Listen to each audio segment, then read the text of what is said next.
Hello दोस्तों, welcome to infinity trainings. और आज हम स्टार्ट कर रहे हैं एंगुलर का कोर्स। और आपके लिए ये कोर्स बहुत इम्पोर्टेंट क्यों है, वो इस वजह से है कि इसमें हम एक तो कोर्स में लेटेस्ट वर्जन के ऊपर पूरा प्रैक्टिकल एक्सपोजर करेंगे। और उसी तरह से मैं आपको ये भी बताना चाहूँगा कि हम फोकस कर रहे हैं जो एंगुलर लेटेस्ट वर्जन की जो एफिशिएंसी है उसके ऊपर ये कोर्स पूरा फोकस्ड है। और आपका टाइम इसमें वेस्ट नहीं होगा, क्योंकि ये ना तो आउटडेटेड या इनकम्प्लीट ट्यूटोरियल्स में से है। सो मेन जो इम्पोर्टेंट पार्ट है इसमें, जो मोस्ट इम्पोर्टेंटली आप ऐसे पर्सन से, ऐसे इंस्ट्रक्टर से एंगुलर सीखेंगे जो जिसका कोई रियल टाइम एप्लीकेशंस पे काम करने का एक्सपोजर है। एटलीस्ट मुझे 12 साल हो गए हैं इस इंडस्ट्री के अंदर। और मैंने स्टार्ट एंगुलर जेएस पे भी काम किया हुआ है। उसके बाद मैंने जब 2016 में एंगुलर 2 आया तो उसमें भी मैंने काम किया हुआ था। सो ये जो करिकुलम हमने इसका जो डिज़ाइन किया है वो एक प्रोफेशनल प्रोजेक्ट को हमने डेवलपमेंट से लेकर उसकी प्रोडक्शन तक है। तो इसमें हम एक एप्लीकेशन को बनाएंगे और ड्यूरिंग दी ट्यूटोरियल इसमें ये होगा कि हम उसके छोटे छोटे जो लेक्चर्स हैं या जिस तरह से भी उसका कोर्स होगा तो वो जो हम कोड करेंगे तो एक तो वो कोड सारा गिटहब पे अवेलेबल होगा। और दूसरा हम इसकी फंडामेंटल से स्टार्ट कर रहे हैं। और फंडामेंटल से हम इसमें जो सीखना शुरू करेंगे और उसके बाद इसकी एडवांस ट्यूटोरियल्स की तरफ जाएंगे। जिस तरह से इसमें इवॉल्व हो रही है, जो जो डेवलपमेंट जिस तरह से हो रही है, उसी तरह से हम इस कोर्स को कोशिश करेंगे कि साथ साथ हम इसको अपडेट भी करते रहें। क्योंकि आपको पता है कि हर 6 मंथ्स के बाद मोस्टली एंगुलर में एक चेंज आ जाती है, जो कि वो चेंज बहुत बड़ी नहीं होती, जिससे उसका कोई आर्किटेक्चर नहीं चेंज होता, लेकिन स्टिल उसमें कोई छोटी चेंज या उसमें नए फीचर्स के साथ वो कोई लेटेस्ट अपडेट आती रहती है। तो इस कोर्स के लिए अगर आपके पास कोई प्रायर एंगुलर का कोई एक्सपीरियंस नहीं है तो इसमें कोई मसला नहीं है, क्योंकि इसको हम एक तो कोर्स को इस तरह से डिज़ाइन कर रहे हैं कि वो बेसिक से लेके जो प्रो है। ओके, तो हम अपना कोर्स स्टार्ट करते हैं। What is angular? Angular is a framework, not a programming language. Angular एक जावास्क्रिप्ट बेस्ड फ्रेमवर्क है जो कि कोई प्रोग्रामिंग लैंग्वेज नहीं है। इसको डेवलप किया गया है और मेंटेन बाय है गूगल। तो इसमें इसको हम मोस्टली यूज़ करते हैं सिंगल पेज एप्लीकेशन बनाने के लिए। और जो इसमें मेन जो इसकी करेक्टरिस्टिक्स है वो ये है कि ये एक रेगुलर डॉक्यूमेंट ऑब्जेक्ट मॉडल, जिसको हम डोम बोलते हैं, कपल्ड विद टाइपस्क्रिप्ट, उसको यूज़ करता है। तो आपको पता है कि टाइपस्क्रिप्ट जो है वो सुपर सेट है जावास्क्रिप्ट का, ताकि कोड को इन्हेंस किया जा सके, उसकी रीडेबिलिटी और मेंटेनेबिलिटी को इजी बनाया जा सके। इसी तरह से ये एक क्योंकि फ्रेमवर्क है तो फ्रेमवर्क के अंदर सर्टन रूल्स होते हैं जो कि आपने फॉलो करने होते हैं, सर्टन स्टाइल होता है उसमें। तो ये जो जब भी हम इसमें एंगुलर के अंदर एप्लीकेशंस को डेवलप करते हैं तो क्योंकि ये एक फ्रेमवर्क है तो आपको एक सेट ऑफ रूल्स फॉलो करना पड़ता है। तो इसी तरह जिस तरह मैंने अभी आपको बताया कि ये सिंगल पेज एप्लीकेशंस को बनाने के लिए इस्तेमाल किया जाता है। सिंगल पेज एप्लीकेशंस क्या होती हैं? सिंगल पेज एप्लीकेशंस ऐसी एप्लीकेशंस होती हैं कि जो एक सिंगल डॉक्यूमेंट लोड करती हैं और उसके बाद जो उसमें डाटा अपडेट होता है वो उसके उसी डॉक्यूमेंट की बेस पे उसको ओवरराइट करती हैं।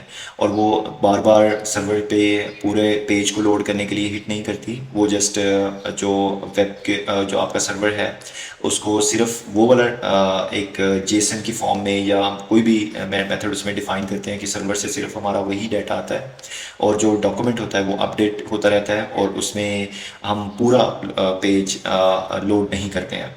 तो उसमें फिर ये होता है कि मोस्टली अगर आपने वेबसाइट पे किसी बटन को क्लिक किया तो वो पूरा पेज लोड होने की बजाय जस्ट उतना हिस्सा अपडेट करते हैं। तो हम जिस जेसन में या डाटा की कोई भी और फॉर्मेट में हम सर्वर से डाटा मंगवा लेते हैं, या हम जो हमें रिस्पॉन्स रिसीव होता है अपनी एपीआई से या जो हम रिक्वेस्ट करते हैं उसके रिस्पॉन्स में जो हमें जो डाटा मिलता है तो उसको हम डॉक्यूमेंट को अपडेट कर लेते हैं। और उसी जो यूज़र एक्शन की बेस पे ये साथ साथ हम इसको अपडेट करते रहते हैं।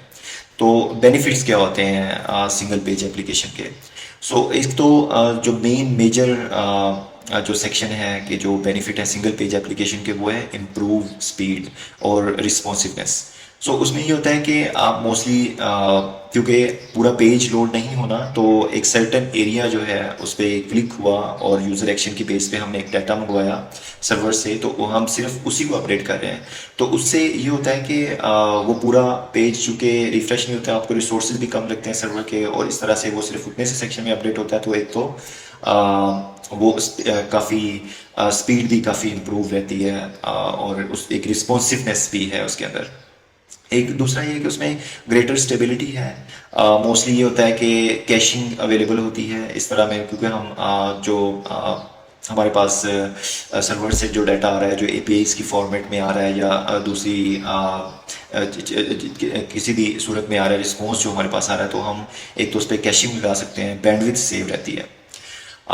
जो इसका तीसरा वो है बेटर यूएक्स। सो उसमें ये होता है कि क्योंकि ये काफ़ी इंटरेक्टिव होता है और यूज़र एक्सपीरियंस हमें काफ़ी इम्प्रूव्ड चाहिए होता है, तो हम इसके यूएक्स को काफ़ी अच्छा बना सकते हैं। क्योंकि उसमें मल्टीपल इंटरेक्टिव फीचर्स भी ऐड कर सकते हैं, क्योंकि आपने अगर सर्टन सिर्फ एरिया को अगर लोड करना है, तो आप उसको काफ़ी इंटरेक्टिव भी बना सकते हैं।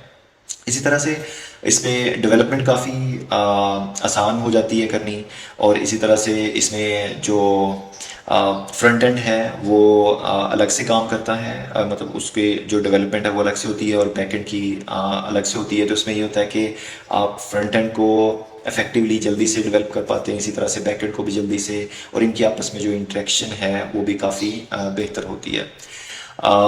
और सबसे बड़ी बात यह है कि ये ईजियर टू डीबगिंग है, उसमें फ्लेक्सिबिलिटी होती है, उसकी जो टेस्टिंग है वो काफ़ी आसान है, एक तो मॉड्यूलर अप्रोच मिल जाती है हमें। इसी तरह से उसकी फिर हमारे पास ब्राउज़र के अंदर भी काफ़ी ऐसे टूल्स अवेलेबल हैं जिनको हम यूज़ करते हुए वो उसकी डीबगिंग कर सकते हैं। इवन के पूरे हमारे पास, क्योंकि ये ब्राउज़र में कंसोल नेटवर्क, वो ये सारी कुछ चीज़ें ऐसी हैं कि जिसको हम फर्दर आगे जाके डिस्कस करेंगे, और आपको मैं वन बाय वन इवन के डीबगिंग का भी इसमें आपको बताऊंगा कि किस तरह से आप इसको डीबग कर सकते हैं, या किस तरह से हम एक समटाइम हमें ऐसे इश्यूज आते हैं कि जिनको हम चेक कर सकते हैं कि क्या ये किस तरह से हैंडल होंगे, तो हम उसका कंसोल को यूज़ करते हुए किस तरह से हम उसको बेहतर बना सकते हैं, और किस तरह से हम इश्यूज़ को रिजॉल्व कर सकते हैं, ये मैं आपको साथ साथ इसमें गाइड करूँगा। इसी तरह से उसका जो है वो क्रॉस प्लेटफॉर्म जो प्लेटफॉर्म है, कंपेटिबिलिटी वो बहुत आसान होती है। इसी तरह से मोबाइल फ्रेंडलीनेस जो है वो मोस्ट इम्पोर्टेंट है। सो मोस्टली जो सिंगल पेज एप्लीकेशंस हैं वो मोबाइल फ्रेंडली भी होती हैं, क्योंकि उसके जो मोस्टली पेजेस को रिस्पॉन्सिव बनाया जाता है, और वो ब्राउज़र के जो फ़ोन के ब्राउज़र्स हैं उनमें, और जो डेस्कटॉप ब्राउज़र्स हैं उनमें भी काम करती हैं। इसी तरह से जो इसमें बेस्ट जो फ्रेमवर्क्स हैं जो हम सिंगल पेज एप्लीकेशंस बनाने के लिए यूज़ करते हैं, उसमें angular, react, Vue JS, Aurelia, backbone JS, amber JS, knockout JS और पॉलीमर डॉट जेएस हैं। तो ये बहुत सारे फ्रेमवर्क्स अवेलेबल हैं जिनको हम यूज़ करके सिंगल पेज एप्लीकेशंस बनाते हैं, लेकिन जो मोस्ट पॉपुलर फ्रेमवर्क है जो इसमें हम जो डिस्कस करने जा रहे हैं वो हम एंगुलर के ऊपर बात करेंगे। तो इस कोर्स के बारे में मैं आपको सबसे जो फर्स्ट इसका पार्ट होगा वो एसेंशियल्स के ऊपर, जो उसकी बेसिक फंडामेंटल्स हैं उनके ऊपर हम डिस्कस करेंगे कि ये क्या है। इस तरह से डीप डाइव उसमें हम देखेंगे कंपोनेंट्स क्या है, डायरेक्टिव्स क्या होते हैं, पाइप्स क्या होते हैं, सर्विसेज क्या हैं, चेंज डिटेक्शन क्या है, HTTP फॉर्म्स, राउटिंग और मैनी मैनी मोर। तो इस कोर्स के अंदर हमें जो मेन इसकी जो मोस्ट इम्पोर्टेंट चीज़ मैं आपको बताना चाह रहा हूँ इस कोर्स के अंदर, वो ये है कि ये आपको एक प्रैक्टिकल एक्सपोजर के तौर पे भी साथ साथ मिलेगा इसमें। और हम चूँकि एक एप्लीकेशन साथ साथ बना रहे होंगे, तो मैंने आपको जिस तरह से लेक्चर के स्टार्ट में भी बताया था कि एक तो आपके पास इसका सारा कोड गिट में अवेलेबल होगा। जैसे जैसे मैं साथ साथ कोड करूँगा उसकी मैं एक रेपोजिटरी बना दूंगा, और वो आपको इसके लेक्चर वाइज, लेक्चर 1 2 3 वाइज जो है वो आपको रेपो में मिल जाएंगी उसकी ब्रांचेस के साथ अलग अलग। ओके, इसमें एक और चीज़ जो मैं आपको बहुत इम्पोर्टेंट इसमें ऐड करना चाहूँगा कि वो है कि आपकी प्रिपरेशन भी होगी इंटरव्यूज़ की इसके साथ साथ। सो मोस्टली जो इंडस्ट्री में एंगुलर से रिलेटेड क्वेश्चंस किए जाते हैं और जो उनके आंसर्स हैं, ये आपको मैं कोर्स के पूरे कंटेंट के साथ साथ बताऊँगा। ओके, तो मिलते हैं अगले लेक्चर के अंदर। सो अगला लेक्चर का हमारा जो प्राइमरी गोल है वो इन्वायरमेंट का को किस तरह से सेटअप करना है और उसकी जो इंस्टॉलेशंस हैं वो उससे रिलेटेड है। इस तरह से हमारे चैनल को सब्सक्राइब ज़रूर कीजिएगा और इसके लाइक्स और आपकी जो भी प्रॉब्लम्स हैं जो कि आपको ड्यूरिंग दी कोर्स या आपको ड्यूरिंग दी या आपको वैसे एंगुलर में कोई असिस्टेंट रिक्वायर्ड है तो आप कमेंट बॉक्स में आएँ, वो मुझे मैसेज करें, मैं आपको वो पूरी असिस्टेंस देने की कोशिश करूँगा। ना सिर्फ कोशिश करूँगा बल्कि इंशाल्लाह हम कोशिश करेंगे कि कोई भी ऐसी आपकी क्यूरी ना हो जो रह जाए।